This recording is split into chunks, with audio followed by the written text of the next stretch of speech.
Terima Ya. kasih. Anda masih menyaksikan debat ketiga calon presiden pemilu tahun 2024. Dan kami ingatkan sekali lagi kepada hadirin yang berada di dalam ruangan ini, dimohon untuk tenang dan tidak mengganggu maupun mendistract para capres yang sedang menjawab. Dan kita sama-sama menghormati hak berbicara, kesempatan berbicara bagi ketiga calon presiden kita malam hari ini. Setuju ya, sepakat ya? Hadirin ya. Sepakat Bisa semua? dijaga ya semua ya. Baik, baik. Kita akan lanjutkan acara kita malam hari ini. Kita sepakat untuk menjaga ketertiban. Baik, dimohon tenang, baik. Kepada tiga calon presiden, Bapak Anies Baswedan, Bapak Prabowo Subianto, dan Bapak Ganjar Pranowo. Mohon Kita tenang, sudah sepakat, mohon Bapak-Bapak, tenang, kita sudah sepakat Ibu-ibu. tadi untuk menjaga ketertiban. Oke, kami mohon untuk menuju ke podium, Bapak-Bapak. Baik, di segmen ini kami akan kembali dengan pendalaman visi misi dan program kerja calon presiden 2024 dengan memberikan pertanyaan yang telah dibuat oleh 11 panelis. Namun sebelum itu kami ingatkan sekali lagi para hadirin dimohon untuk tenang dan supaya acara ini dapat berlangsung dengan kondusif. Dan menghormati hak berbicara. Betul. Calon presiden yang sedang berbicara, misalnya. Dan untuk segmen ketiga ini pertanyaan dimulai untuk calon presiden nomor urut 2 Bapak Prabowo Subianto, dan kami persilakan kepada panelis Ibu Iren Gayatri untuk mengambil undian subtema pertanyaan di dalam fishbowl. Kami persilakan Bu Iren.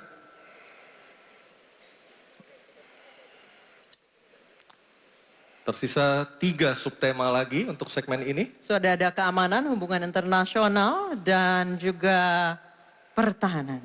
Ya. Diperlihatkan Ibu Iren. Politik luar negeri. negeri. Oke, baik. Politik luar negeri. Selanjutnya panelis Bapak Kusnanto Anggoro untuk mengambil undian daftar pertanyaan dari fishbowl dan mohon diperlihatkan huruf yang tertera. Huruf A, B, atau C yang akan dipanggil oleh Pak Kusnanto Anggoro. Silakan Pak Kus. Huruf C, politik luar negeri. Baik, saya Huruf akan C, ambil politik luar negeri. amplopnya. C, politik luar negeri masih tersegel. Silakan Anissa. Baik, ini amplopnya masih tersegel Bapak Ibu.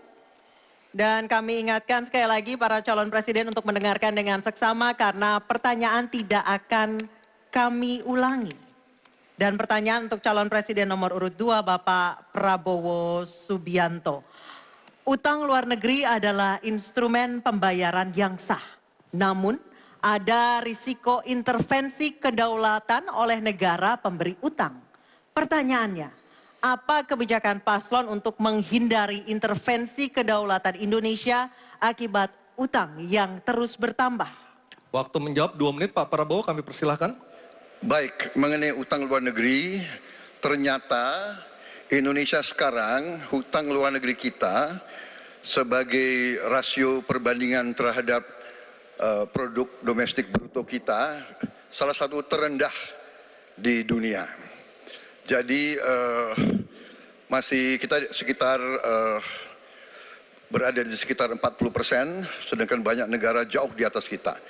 Kedua, kembali lagi dengan manajemen yang prudent, pengelolaan yang baik, dan dengan strategi ekonomi yang tepat, terutama dengan hilirisasi, di mana kita bisa mendapat keuntungan sebagai bangsa, ini memperkuat posisi tawar kita.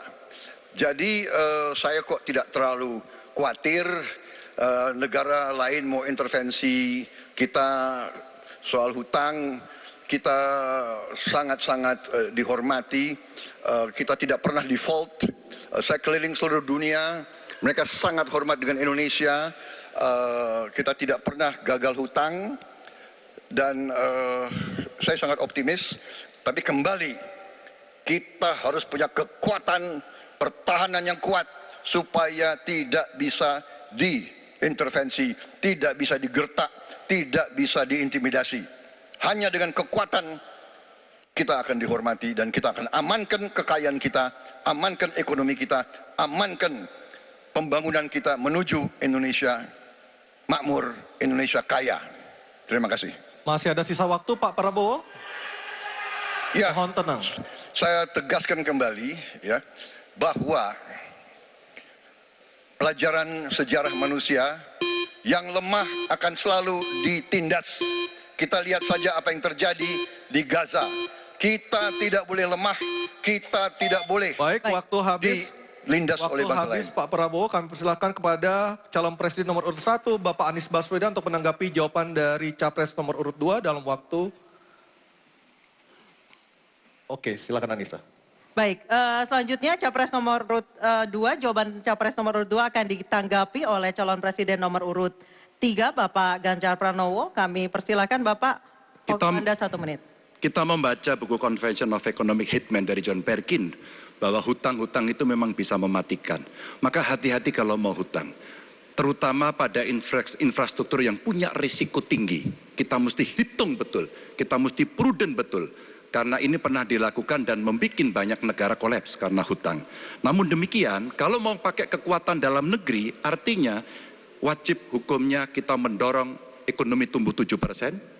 Kemudian govern berjalan bisa dengan baik, maka ICOR bisa turun 4%. Dan kemudian kita mesti betul-betul anti korupsi. Kalau itu tidak dilakukan, maka tidak akan tumbuh ekonomi yang ada di tempat kita. Ease of doing business mesti dilakukan. Hanya saja memang kalau kita bicara pada industri pertahanan kita, mesti kita kuatkan industri dalam negeri. Jadi mohon maaf kaitan dengan hutang, no utang, no usang.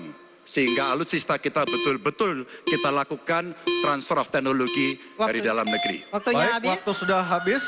Mohon tenang, mohon tenang, mohon tenang. Sekali lagi mohon tenang. Kami persilakan kepada calon presiden nomor urut 1, Bapak Anies Baswedan menanggapi jawaban dari capres nomor urut 2 dalam waktu 1 menit, Pak Anies. Sebaiknya disebutkan berapa persentase yang ideal, Pak, untuk kita di Indonesia. Kalau hanya mengatakan bahwa kita termasuk yang terbaik, berapa angkanya? Menurut hemat kami, kita harus bisa mencapai maksimal angka 30% dari GDP. Sehingga kita aman di situ, di bawah 30%. Dan itu caranya apa? Dengan satu, menata hutangnya, yang kedua memperbesar GDP-nya. Yang tidak kalah penting adalah melakukan pengembangan skema-skema yang lebih kreatif dalam mencari hutang luar negeri, termasuk pelibatan swasta. Lalu memastikan bahwa ada perluasan wajib pajak yang harapannya nanti akan memperkuat juga GDP kita. Di samping mengurangi kebocoran pajak. Dan hutang-hutang yang kita gunakan untuk aktivitas produktif. Jangan hutang itu digunakan untuk kegiatan yang non-produktif. Misalnya hutang dipakai untuk membeli alutsista bekas oleh Kementerian Pertahanan. Itu bukan sesuatu yang tepat. Justru kita harus sebaliknya yang kita kerjakan. Baik, terima kasih. Harap tenang dulu, harap tenang dulu. Kita kembali ke calon presiden nomor urut 2, Bapak Prabowo Subianto, untuk merespon tanggapan dari kedua capres. Waktu Bapak 1 menit, silakan. Saya nggak mengerti. Jangan-jangan guru kita, buku kita sama, Pak Ganjar. Kok saya banyak sependapat. Terus aja. Saya akan bilang AA. Saya bukan orang macam-macam. Tapi Pak Anies, saya kira Pak Anies perlu belajar ekonomi lagi, ya kan? Jadi kalau bilang ideal 30%, dasarnya apa? Yang di bawah kita itu Arab Saudi, Rusia, pokoknya negara-negara yang punya sumber alam yang luar biasa. Tetapi 40% ya salah satu terendah sekarang. Jadi kalau kita mau bangun industri, tadi saya setuju sebagian dari yang Bapak sampaikan. Oh iya, kenapa? Yang penting utang itu produktif. Itu saya setuju. Tapi kita bisa sampai 50%, tidak ada masalah. Kita tidak pernah default. Kita tidak pernah default. Kita dihormati di dunia. Baik. Terima kasih. Baik, terima kasih.